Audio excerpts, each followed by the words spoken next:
우리 하나님께서 홍해바다를 가르시고 백성들을 마른 땅으로 지나가게 하시죠. 그리고 이집트의 전차 부대를 물속에 수장시키십니다. 그렇게 하나님의 능력을 경험한 이스라엘 백성들, 이제 다시 행군을 시작합니다. 사흘길을 걸어서 광야로 들어갔다, 이렇게 성경은 말합니다. 그런데 그곳에서 만난 것은요, 힘든 현실이었어요. 구원을 경험하고 이제 우리 앞에 꽃길만 펼쳐지겠다라고 생각하고 광야로 들어갔는데 마실 물이 없어요. 물이 있기는 한데요, 그 물이 써서 마실 수가 없어요. 그래서 그들은 모세를 원망하고 하나님을 원망합니다. 우리가 성경을 읽어가면서요, 이스라엘 백성들을 특별히 출애굽기 속에서 좀 안 좋게 생각할 때가 많아요. 야, 하나님께서 그렇게 구원해 주시는데, 하나님이 그렇게 기적을 행해 주시는데, 그렇게 돌봐주시는데, 이 백성들 말이야, 조금만 힘들면 하나님께 원망하고, 조금만 힘들면 불평하고, 배신하고, 금송아지 만들고, 우상 섬기고, 야, 이 이스라엘 백성들 진짜 안 되겠네. 왜 이 모양이야? 이렇게 생각하시는 분들도 많을 거예요. 그런데 저는 꼭 그렇지만은 않은 것 같아요. 이스라엘 백성들이요, 그렇게 못난 사람들이 아니에요. 사흘길을 들어갔다. 이 사흘길이 말 그대로 하루 이틀 사흘, 3일 이야기하는 걸까요? 성경의 숫자들은요, 꼭 다 그런 건 아닙니다만, 성경의 숫자들은, 특별히 중요한 숫자들은 그 안에 하나님의 의미를 담고 있어요. 40이라고 하는 숫자, 7이라고 하는 숫자, 3이라고 하는 숫자, 특별히 이 3이라고 하는 숫자는 완전한 숫자예요. 온전한 날을 의미해요. 하나님이 모세를 시켜서 바로 앞에 내 백성을 해방시켜라 이렇게 말하지 않아요. 광야로 사흘길을 걸어가서 나를 예배하게 하여라 이렇게 말씀하신단 말이에요. 하나님이 바로를, 이집트의 왕을 말장난으로 속이려고 그러셨나요? 3일만 간다 그래 놓고 도망쳐야지 이런 생각으로 하나님께서 3일만 사흘길을 걸어가서 나를 예배하게 하여라 이렇게 하셨나요? 아니에요. 하나님이 말씀하신 사흘길은요, 광야 안으로 온전히 들어가서 완전히 광야 안에 푹 빠져서 하나님을 예배하는 사람들 되게 해방시켜라 하는 말이죠. 오늘 말씀 중에 백성들이 사흘길을 광야로 들어갔다 하는 말도요, 달랑 3일, 하루 이틀 사흘 걸어가 놓고 힘들다고 투덜댔다는 이야기가 아니에요. 광야길을 완전히 끝까지 걸어갔다는 이야기예요. 내 삶의 모든 삶을요, 모든 시간을, 모든 순간을 하나님이 걸어가라 하신 그 길로 갔다는 거예요. 이스라엘 백성들 순종하는 사람들입니다. 무턱대고 반역하는 그런 백성들 아니에요. 그런데 그렇게 순종하고 살았는데, 그렇게 평생을 광야 속으로 들어갔는데, 그 광야에서 마주한 것은 안타깝게도 물이 없는 현실이라는 겁니다. 그렇게 순종하고 하나님 섬기고 하나님 말씀대로 살았는데 하나님이 꽃길을 주시고 낙원을 주셔야 될 것만 같은데 그들이 만난 것은 고통스러운 현실이라는 거예요. 그러니까 오늘 백성들이 하나님을 원망하고 모세를 원망하는 것은요, 한편으로는 어느 정도 그럴 법해요. 저 같아도 그럴 것 같아요. 그렇지 않아요? 하나님 믿고 하나님의 말씀에 온 삶을 던졌는데 기껏 돌아오는 것이 굶주림이고 목마름이라면 누가 불평하지 않겠어요? 누가 원망하지 않겠어요? 그런데 중요한 것은요, 바로 이 원망의 지점에서 하나님의 구원이 시작된다는 거예요. 하나님이 백성들 해방시켜 주시고 구원 베풀어 주시고 그렇게 계속 마냥 구원만 있는 게 아니라 힘든 날이 찾아오고 하나님께 원망하고 하나님 불평하는 그 시점에서 새로운 구원이 펼쳐진다는 거죠. 백성들의 원망을 들은 모세가 하나님께 기도합니다. 하나님께 부르짖어요. 그러자 하나님께서 그 쓴 물을 단물로 만들어 주십니다. 원망하는 백성들을 징계하고 심판하신 것이 아니라요, 원망하는 백성들을 오히려 구원해 주셨다는 거예요. 여러분, 우리의 구원이 어디에서 올까요? 하나님을 잘 믿고 하나님 말씀에 순종하고 하나님 뜻대로 살고 착하고 선하게 살아야 구원받겠죠? 그렇지 않습니까? 그런데요, 그렇지 않다는 거예요. 이게 하나님의 위대하신 면이에요. 우리가 믿는 하나님은요, 우리의 생각을 뛰어넘으시는 분이에요. 누가 봐도 선하게 살고, 누가 봐도 착하게 살고, 누가 봐도 구원받을 만하게 사는 사람, 그래서 그런 사람 구원해 주신다면 우리 하나님이 아니죠. 어떤 우상이라도, 어떤 거짓된 신이라도 그렇게는 할 거예요. 누가 봐도 잘 섬기고 누가 봐도 잘하면 당연히 잘 해주죠. 하나님의 구원은요, 우리의 원망을 뛰어넘어서 우리에게 임해요. 오히려 그 원망을 구원의 통로로 이용하셔요. 우리의 삶 속에, 우리의 인생에 가장 부정적인 것, 하나님을 원망한다고 하는 가장 부정적인 모습을 구원이라고 하는 최고의 선으로 바꿔 놓으시는 거예요. 그게 하나님이에요. 원망은요, 절망으로 이어지지 않습니다. 우리의 원망은 하나님의 심판으로 이어지지 않아요. 우리는 원망할지라도 하나님의 사람 일하게 하시고요, 그 일이 마침내 우리를 구원해 주시는 줄 믿습니다. 이 구원의 정체가 뭘까요? 새로운 구원 또 주신다 그랬는데요. 처음 보여주셨던 구원은 압제에서, 어려움에서 해방시켜 주시는 구원이었는데, 오늘 주시는 새로운 구원은요, 26절에 하나님 이렇게 말씀하셔요. 나는 주다 곧 너희를 치료하는 하나님이다. 이렇게 말씀하십니다. 치료하시는 하나님, 치유하시는 하나님, 여호와 라파. 하나님의 새로운 구원의 정체가 바로 이거예요. 치료해 주시는 것, 치유해 주시는 것. 그저 우리에게 필요한 것을 베풀어 주시는 그런 구원이 아니에요. 그런 구원의 수준을 이제 뛰어넘으셔요. 오늘 목이 마른 백성에게 쓴 물을 단물로 바꿔주셨다, 야 구원해 주셨다, 이게 구원의 진짜 정체가 아니라요, 쓴 물을 단물로 바꿔주시면서 하나님이 약속해 주셔요. 내가 너희를 치유해 주겠다. 그 치유가 이제 새로운 구원의 정체라는 겁니다. 쓴 물이 뭘까요? 이 쓴 물의 정체가 뭘까요? 진짜 마실 물 없어서 그게 힘든 걸까요? 광야로 들어간 백성들이 물을 찾아요. 자기 힘으로 마실 물을 스스로 찾아요. 그리고 마침내 찾아냅니다. 우리는 물을 찾지 못하는 게 아니에요. 우리가 물을 못 찾아서 물을 못 마시는 게 아니에요. 물을 찾을 힘이 우리에게 없는 게 아니에요. 우리 힘으로 우리는 과연 물을 찾아요. 그런데 중요한 것은요, 우리 힘으로 찾아낸 그 물을 우리는 마셔봐야 소용없다는 겁니다. 쓴 물, 그저 그 물맛이 쓰다는 게 아니라 우리의 힘으로 찾아낸 것, 우리가 이루어낸 것, 우리가 행복이라고 손에 거머쥔 것, 그것은 우리를 행복하게 할 수 없는 가짜 행복이라는 거예요. 우리를 참되게 구원할 수 없는 거짓된 구원이라는 거예요. 가짜 생수예요. 물이 없어서가 아닙니다. 내 힘으로 물을 찾아내도 그 안에 하나님이 안 계시면 그 물은 나를 살릴 수가 없어요. 복이 아닙니다. 좋은 것이 좋은 게 아니에요. 그런데도 우리들은 그저 찾으려고만 합니다. 행복이 이거래, 이게 좋은 거래, 그리고 그것을 위하여 내 삶을 던져요. 그렇게 찾은 물을 마실 수 없다는 것을 알면서도, 그렇게 찾은 물이 나를 구원할 수 없다는 것을 알면서도, 경험해 놓고서도, 그 물로는 결코 내 영혼의 갈증을 해소할 수 없다는 것을 알면서도 우리는 계속 우리 힘으로만 찾으려고 해요. 바로 이것이 치유되어야 할 우리의 모습이에요.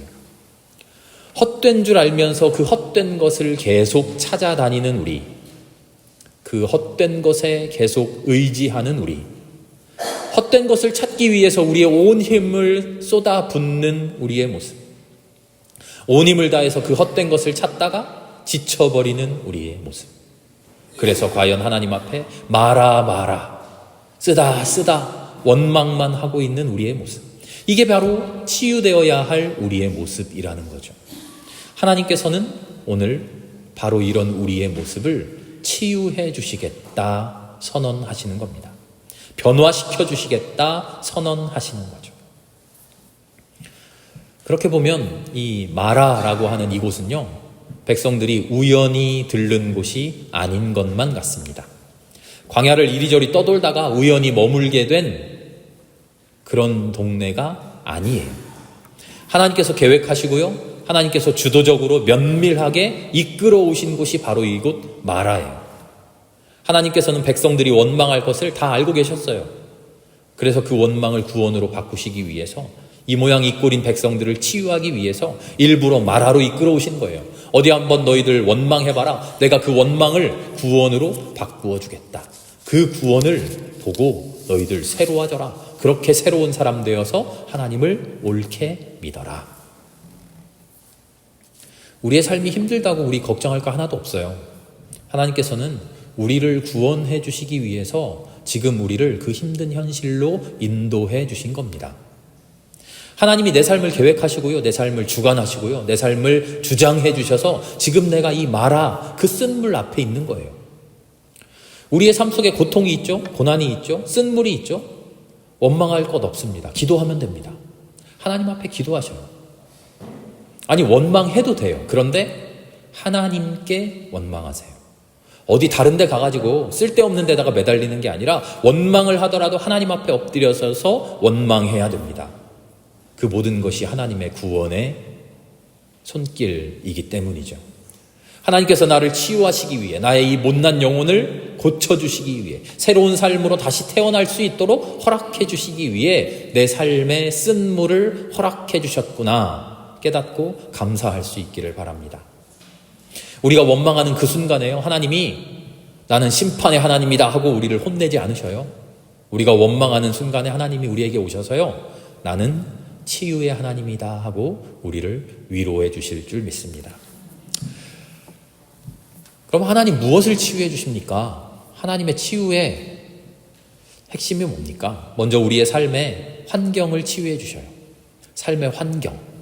쓴물을 단물로 바꾸어 주시는 거예요. 눈앞에 힘든 일들을 해결해 주셔요. 어려운 문제를, 육신의 질병을 고쳐주십니다. 경제적인 문제, 금전적인 문제, 자녀의 문제, 학업의 문제, 가정의 문제, 인간관계의 문제, 그런 모든 문제들을 하나님 앞에 내어놓으면, 원망으로 시작했을지라도 간절히 하나님께 내어놓고 기도하면 하나님이 개입해 주시고 주관해 주시고 하나님의 뜻대로 인도해 주셔요. 인생의 모든 쓴물을 단물로 바꿔주셔요. 대부분의 사람들은 이 수준에서, 이 정도의 구원에서 만족하죠. 이 정도의 치유에서 만족하죠. 당장 내 눈앞에 문제만이라도 해결되면 얼마나 좋아요. 얼마나 감사합니까? 그런 응답도 못 받는 사람들 수두룩한데요. 아멘, 할렐루야 할 뿐이죠. 그런데요, 진짜 치유는 여기에서 시작되어야 됩니다. 제가 뭐를 바꿔주신다 그랬죠? 먼저 나를 치유하신다 그랬나요? 나를 치유하시는 게 아니라 나의 환경을 치유해 주신다 그랬죠. 나는 아직 그대로 있어요. 나는 치유받지 못했어요. 나는 그대로 있는데 내 주변을 정리해 주신 거예요. 내 주변을 청소해 주신 거예요. 그 뒤에 일어나야 할 더 중요한 일은 뭡니까? 깨끗해진 곳에서, 아름다워진 곳에서 아름다워진 내가 살아야죠. 내가 아름다워져야죠. 어제 밤에 TV를 보는데요. 뭐였더라요? 그것이 알고 싶다였나? 20대, 30대 젊은이들이요, 혼자 사는 젊은이가 집을 치우지 못하고 쓰레기 소굴이 되어서 살아요. 그런 젊은이들 이야기를 어제 그것이 알고 싶다에서 했는데요. 한참 보다가 너무나 눈물 나고 너무나 슬펐습니다.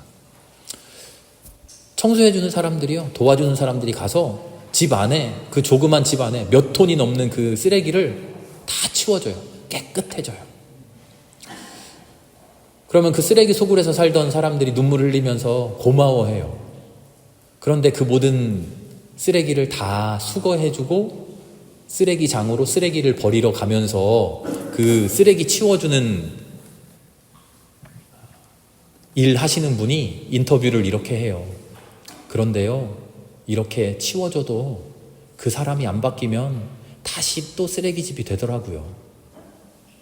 하나님 우리의 환경을 치유해 주셔요. 하나님 우리의 문제를 해결해 주셔요. 금전적인 문제, 육신의 문제, 인간관계의 문제, 여러 가지 어려운 문제들을 다 치유해 주셔요. 그런데 그것은 환경일 뿐이에요. 내 존재가 아니에요. 아무리 내 환경을 치유해 주어도 내가 새로워지지 않으면 다시 내 삶은 쓰레기장이 될 수 있어요. 진짜 치유는 이제 시작입니다. 하나님이 우리의 내면을 치유해 주셔요. 우리의 원망을 감사로 바꿔주시죠. 인생 앞에서, 하나님 앞에서 내가 어떤 마음으로 살아가는가? 진짜 중요한 게 이거 아닐까요? 내 마음이 하나님 앞에 올바른 마음이 되고 원망이라는 삶의 태도가 감사라는 삶의 태도로 바꿔지면 당장 내 눈앞에 문제가 해결되느냐 해결되지 않느냐 이건 더 이상 중요한 게 아니죠. 내 마음이 치유되면, 내 존재가 치유되면 내 앞에 닥치게 될 모든 문제들이 이제 문제가 아니에요. 그렇게 우리의 마음을 치유해 주시는 것, 그게 하나님의 온전한 구원이죠. 그렇게 되면 우리의 영혼이 치유됩니다. 우리의 영혼이 치유되면 그때부터는 우리의 삶은 나라고 하는 이 한 인간의 삶이 아니에요. 하나님의 영으로 충만해져서 하나님과 하나 되어서 이 땅에 하나님의 뜻을 이루는 하나님의 사람이 돼요. 오늘 성경을 읽어보면 백성들이 원망할 때 누가 나섭니까? 하나님의 사람 모세가 나서죠. 모세가 나서서 기도해요. 모세가 기도하니까 그 원망이 구원으로 바뀌어요. 바로 이 모세, 치유된 영혼의 사람, 하나님의 영으로 충만한 사람, 하나님과 하나 된 사람, 인생의 모든 쓴물 앞에서 하나님을 바라볼 수 있는 사람, 감사할 수 있는 사람, 기도할 수 있는 사람, 하나님의 의의가, 하나님의 모든 뜻이 그 생명의 본성이 되어버린 사람, 그래서 하나님의 말씀을 어기려고 해도 어길 수조차 없는 사람, 그런 사람인 거죠.